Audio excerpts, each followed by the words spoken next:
보겠습니다. 마가복음 6장 1절에서 11절까지만 함께 합독하시도록 하겠습니다. 예수께서 거기를 떠나사 고향으로 가시니 제자들도 따르니라. 안식일이 되어 회당에서 가르치시니 많은 듣고 놀라 이르되 이 사람이 어디서 이런 것을 얻었느냐?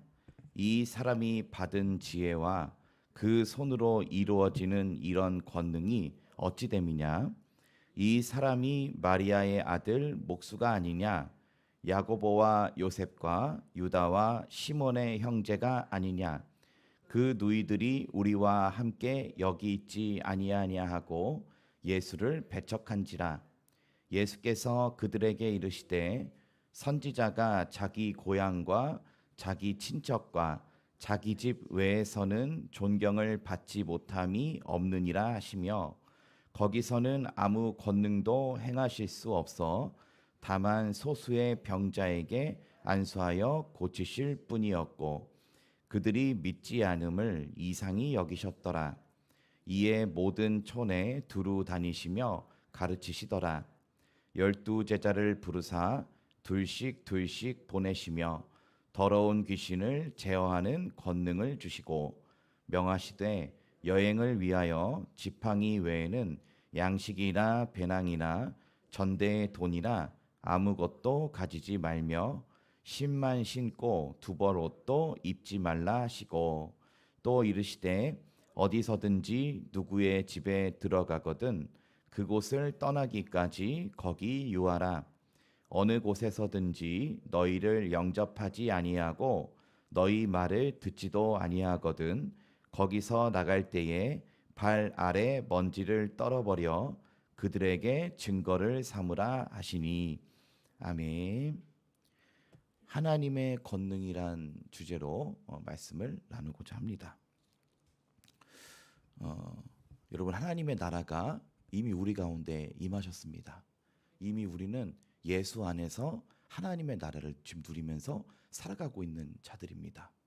그래서 때로는 우리가 지금은 거울로 보는 것 같이 희미할 때도 있지만 나중에는 분명히 주님과 얼굴과 얼굴을 대하여 마주올 날을 우리가 사모하면서 오늘도 우리가 믿음을 갖고 기다려야 됩니다. 이 광야 같은 이 땅, 때로는 하나님의 음성도 들리지 않고 하나님의 어떤 권능도 보이지 않을 때가 있습니다. 그렇다고 좌절해야 될까요? 하나님의 백성은 그런 자들이 아닙니다. 아무것도 보이지 않고 들리지 않을지라도 항상 하나님 안에서, 예수 그리스도 안에서 믿음을 잘 지키고 실족하지 않는 그 자가 복된 자인 것입니다. 오늘 말씀을 살펴보면 예수님이 고향으로 가셨다는 부분을 살펴볼 수 있습니다. 저는 이 부분을 보시면서 항상 그 예수님의 발자취에는 목적이 있다라고 저는 항상 생각을 합니다. 이 고향에서는 지금 아무도 등장하지 않지만 사실 이 요한복음 3장이나 4장이나 또 예수님이 나병 환자를 만나러 가셨다 하셨을 때 그 모든 주님의 이 발자취에는 결국에 믿음의 어떤 본을 보일 대상을 만난다고 하는 전 전제를 깔고 이렇게 좀 말씀을 봅니다. 주님의 그런 발걸음에는 항상 이유 없는 발걸음이 없으십니다. 그러나 놀랍게도 이 고향에 갔을 때는 그 어느 사람도 예수님을 달가워하지 않습니다. 그 이유에 대해서 이렇게 설명하고 있는데요. 3절 말씀 함께 읽어보시도록 하겠습니다. 이 사람이 마리아의 아들 목수가 아니냐? 야고보와 요셉과 유다와 시몬의 형제가 아니냐? 그 누이들이 우리와 함께 여기 있지 아니하냐? 하고 예수를 배척한지라. 아멘. 이 예수님의 출신에 대해서 알았던 사람들이었습니다. 고향 사람들은 예수가 그 목수 아니냐? 그 예전에 그 나무 깎던 그 사람 아니냐? 그리고 내가 그 집 사람들을 내가 달고 그 누이들이 그 누나들이 지금 다 우리랑 여기 함께 살고 있는데 어째서 자기가 지금 가리키는 그런 자격을 얻었느냐 하고 무시를 한 것이죠. 이 출신에 대해서 그리고 가족에 대해서 알고 있던 이 사람들이 인간적인 배경을 보고 예수는 목수다라고 하면서 이게 무시하고 힐난한 겁니다. 그래서 이 앞선 말씀에서 2절에 보면은 회당에서 가르치실 때 이분의 이 지혜와 능력이 어디서 난 거냐, 어떻게 이런 지혜와 권능을 얻었냐고 놀라면서도 예수님의 인간적인 배경을 보고 오히려 예수를 배척한 모습을 볼 수 있다라는 것입니다. 이런 모습을 보시면서 예수님이 딱 4절과 5절에 이렇게 말씀하십니다. 함께 읽어보시겠습니다. 예수께서 그들에게 이르시되 선지자가 자기 고향과 자기 친척과 자기 집 외에서는 존경을 받지 못함이 없느니라 하시며 거기서는 아무 권능도 행하실 수 없어 다만 소수의 병자에게 안수하여 고치실 뿐이었고. 아멘. 이 5절 말씀 보시면 예수님이 그들에게 아무 권능도 하실 수가 없었다라고 말씀을 하고 계십니다. 자, 이 말씀 보내면 예수님의 무능력함이 아닙니다. 예수님의 무능력함이 아니라 예수님의 손을 통해서 전달되는 그 하나님의 나라와 하나님의 능력이 그들에게 임할 수가 없었다라는 것입니다. 그러니까 삼위이신 하나님께서 그 사람들에게는 이 하나님의 이 권능과 이 놀라운 이적이나 병 고침의 그리고 어떤 귀신을 쫓아내고 그리고 아주 하나님의 나라가 권능으로 임하는 모습, 실제적인 삶에 있어서 권능으로 임하는 모습을 예수님께서 보여주실 수가 없으셨다라는 뜻인데요. 여러분, 이 하나님의 권능은, 하나님 나라의 권능은 오직 믿음을 가진 자들만의 것입니다. 믿음이 없는 자에게는 하나님의 권능이 임하실 수가 없습니다. 예를 들어서 이 창세기 29장을 보시면요, 소돔 땅을 탈출하는 롯과 그의 가족에 대한 얘기가 등장합니다. 하나님이 소돔 땅을 불과 유황으로 멸하시려고 하기 전에 롯과 그의 가족을 탈출시킨 부분이 나옵니다. 그래서 이 두 천사가 롯과 그의 가족을 이끌고 가면서 롯이 걷다 보니까 하나님이 막 목적하신 그 탈출구, 그 산까지 자기 걸음으로 못 갈 것 같은 겁니다. 가다가 불에 맞아 죽을 것 같은 겁니다. 그래서 롯이 천사들에게 하소연합니다. 천사들이시여, 제발 내 걸음으로는 저 산까지 못 갈 것 같으니 제발 여기 옆에 있는 소알성에 나를 숨겨주소서. 소알성에 내가 들어가는 것을 허락하소서 하니까 그 기도가 응답이 됐을까요? 안 됐을까요? 됐습니다. 그 기도가 돼서 하나님이 그 의인의 간구를 들으셨습니다. 그러셔서 하나님이 그 산까지 갔을 때 빨리 그 소돔 땅을 멸하시기로 작정을 하셨지만은 하나님이 예외적으로 그 의인의 간구를 들으십니다. 그러면은 천사들이 이렇게 대꾸합니다. 당신이 이 소알성에 들어가기까지 내가 아무것도 할 수가 없다. 자, 이것은 뭘까요? 천사들이 내가 아무것도 할 수 없다라고 한 것은 하나님이 그에게 허락을 해주셨다라는 것이죠. 하나님이 그의 기도에 응답을 해주셨다는 것이죠.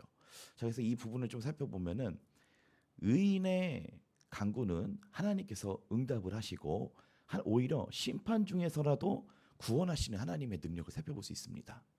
그러나 반면에 오늘 본문에 등장한 예수님을 믿지 않았던 사람들은 그 믿음이 없으므로 예수께서 아무 권능도 행하실 수 없었다라고 얘기하고 있습니다.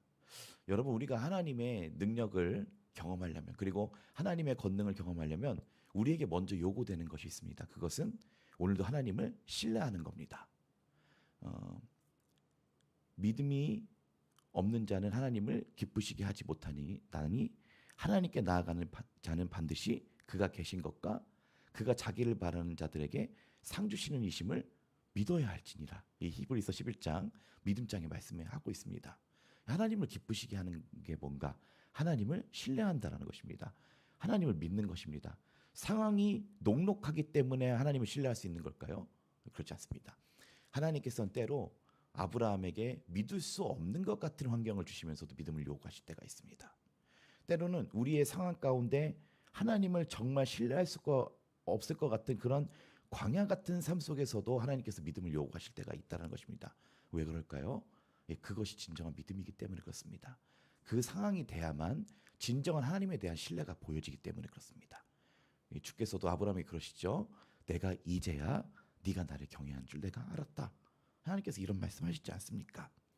다윗은 담대하여 이렇게 고백했습니다. 시편 18편 29절에 내가 주를 의뢰하고 적군을 향해 달리며 내 하나님을 의지하고 담을 뛰어넘나이다. 이렇게 얘기했습니다.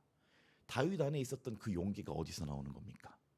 하나님을 의지하고 하나님을 신뢰하는 데서 하나님이 주시는 용기였다라는 것입니다. 그래서 우리가 하나님을 신뢰하는 것은 결코 우리의 손해가 아닙니다. 오히려 우리가 하나님을 신뢰하고 하나님을 의지할 때 하나님의 온갖 용기와 지혜와 능력들이 우리 안에 부어주신다라는 것입니다. 우리가 앞선 장에서 해당 장 야이로와 혈루병 걸렸던 여인의 결말이 어떠했는지를 대해 살펴봤습니다. 이 해당 장 야이로는 뭡니까? 이 죽었던 딸을 돌려받았습니다. 예수님께. 이 죽을 수밖에 없었던 딸을 예수님의 손에 의해서 다시 돌려받았던 것이죠. 하나님의 권능으로 이 죽은 딸 다시 돌려받은 겁니다. 그리고 혈루증 걸렸던 여인은 그의 불치병에서 노임을 받게 되는 그런 하나님의 능력이 그들에게 임했을 때 예수님이 그렇게 말씀하시죠. 딸아, 네 믿음이 너를 구원했다. 이렇게 말씀하시지 않습니까? 여러분, 하나님 나라의 능력은 모든 자의 것이 아닙니다. 오직 하나님을 신뢰하고 예수님을 신뢰하는 자의 것입니다라는 것입니다. 이 두 번째로 이 예수님을 배척했지만 반면 예수님을 따르던 제자들에겐 주님이 권능을 위임해 주셨습니다. 저희 7절 말씀 함께 읽어보시겠습니다. 12 제자를 부르사 둘씩 보내시며 더러운 귀신을 제어하는 권능을 주시고. 아멘. 여기서 귀신을 제어하는 권능을 우리에게 주셨다라는 것입니다. 귀신을 제어하는 권능. 그 권능이 우리에게 있음을 오늘도 깨달으시기를 바랍니다. 한 예수 믿는 자의 음부의 권세가 절대 이기지 못한다라고 주님이 못 박아서 말씀해 주셨습니다. 우리 기도하면은 귀신의 이 모든 활동이 묶입니다. 이 악한 영들의 권세가 묶인다라는 것입니다. 자, 그래서 이 주님을 믿었던 자들에겐 주님이 그 주님의 권능을 위임을 해주십니다. 그렇지 않습니까? 이 교회도 마찬가지죠. 먼저는 세워주신 우리 담임 목사님께 주님이 권능을 위임해 주신 것이지요. 그리고 주님을 신실하게 따르는 자들에게 교회를 목사님 혼자 다 할 수 없으니까 이게 분리해서 위임을 하는 겁니다. 이 부교역자들에게 또 장로님 분들에게, 셀리더 분들에게, 각자에게 그 위임된 권능이 누구로부터 온 겁니까? 이 주님으로부터 다 온 겁니다. 그러니까 주님이 다 위임. 그래서 주님이 이렇게 권능을 위임해 주신다는 것입니다. 그래서 하나님의 나라가 연합하여서 선을 이루는 이런 역사가 우리에게 있는 것이죠. 자, 그러면서 주님이 이 제자들에게 특별히 훈련시킨 부분이 또 있습니다. 8절 9절 읽어보시겠습니다. 명하시되 여행을 위하여 지팡이 외에는 양식이나 배낭이나 전대의 돈이나 아무것도 가지지 말며 신만 신고 두벌옷도 입지 말라 하시고. 아멘. 예수님이 특별히 권능을, 이 복음을 전하는 권능을 이렇게 위임을 해주셨을 때 특별히 당부하시던 게 있습니다. 이게 뭐냐면은 아무것도 가지지 말라. 아무것도 가지지 말고 가라. 자, 이것은 뭐냐면 세상에 있는 어떤 힘을 의지하지 말고 하나님의 이끄심 그리고 하나님의 능력만 거기서 보라라는 것입니다. 여러분, 하나님의 나라가 확장되는 걸 보십시오. 우리의 힘과 능력이나 이 땅에 있는 어떤 재화로 인해서 확장되는 것 절대 아닙니다. 아까 교회는 주님의 권능이 위임되는 것이라고 했습니다. 하나님의 권능이 우리에게 위임되는 것이라고 했습니다. 그럼 이 복음을 들고 나가는 제자들도 하나님의 권능을 갖고 나갈 때 특별히 우리가 더 깨닫게 해주시는 겁니다. 네가 가지고 있는 무엇으로 인해서 하나님의 나라가 전파되는 거 아니다. 하나님의 권능과 능력은 오직 하나님의 이끄심만을 의지하여서 복음을 전하라고, 또 그리고 제자들의 이 시선을 훈련시키는 겁니다. 아무것도 갖고 가지 말아라.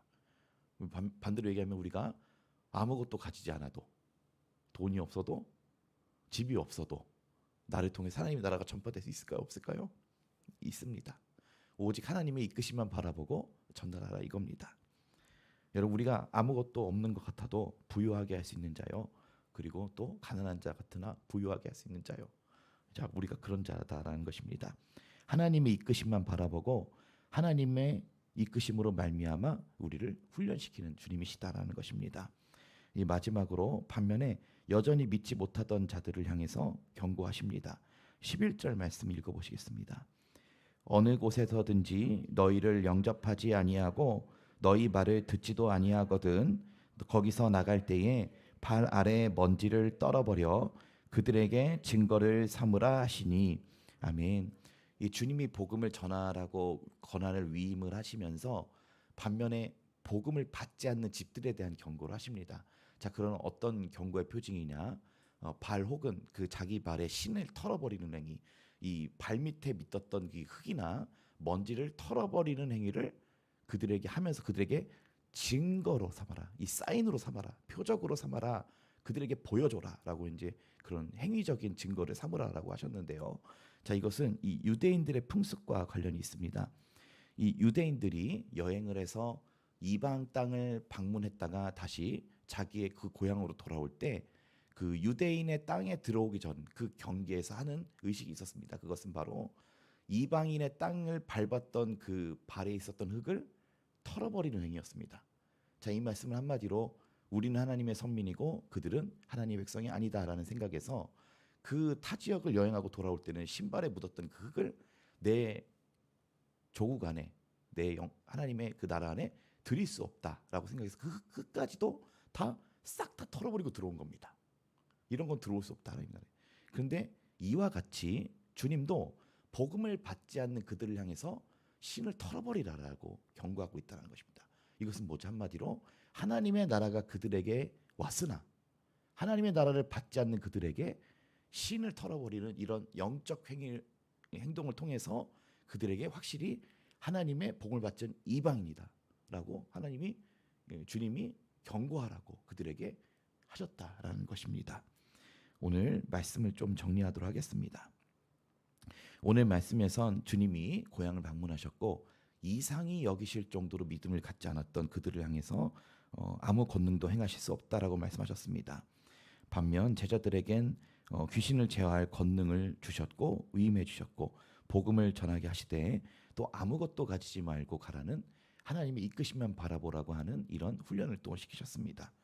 그리고 마지막으로 주님은 복음을 받지 않는 그 사람들에게 영적 이방인임을 보이시면서 신에 붙은 이 흙과 먼지를 털어버리는 행위를 하여 그들에게 표식을 삼아라, 증거를 삼으라라고 이렇게 주님이 명령하셨습니다. 오늘도 믿음을 가지고 하나님 나라의 백성으로 하나님의 권능을 사모하며 하나님의 도우심을 사모하며 기도하시는 저와 여러분 되시기를 소원합니다. 기도하시겠습니다.